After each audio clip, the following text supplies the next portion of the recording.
ఎన్నికల్లో ఇచ్చిన హామీలు పరిష్కరించాలని అంగన్వాడీ కార్యకర్తలు మాచర్లపట్నంలో నిరసన దీక్ష చేశారు.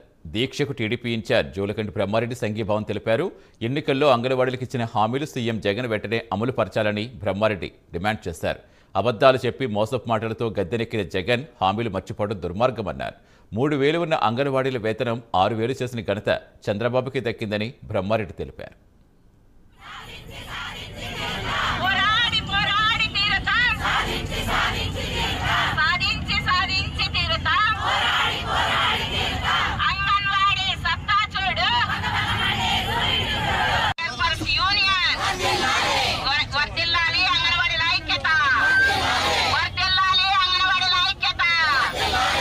ముఖ్యంగా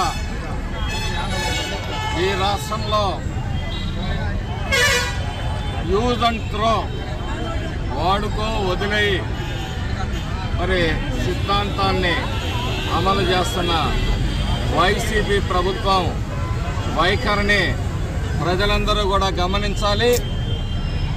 ఆ రోజు ఎన్నికల ముందు ఆశా వర్కర్లను కానీ అంగన్వాడీలను కానీ అలాగే మున్సిపల్ సిబ్బందిని కానీ ఆశల పల్లకిలో ఊరేగించి కేవలం కొంతమందికి మాత్రమే లబ్ధి చేరే విధంగా బటన్ నొక్కుడు కార్యక్రమాన్ని నమ్ముకొని ఈ రాష్ట్రాన్ని, ఈ రాష్ట్ర ప్రజల భవిష్యత్తుని అంధకారం చేసిన జగన్మోహన్ రెడ్డి వైఖరిని ప్రజలందరూ కూడా గమనించాలి.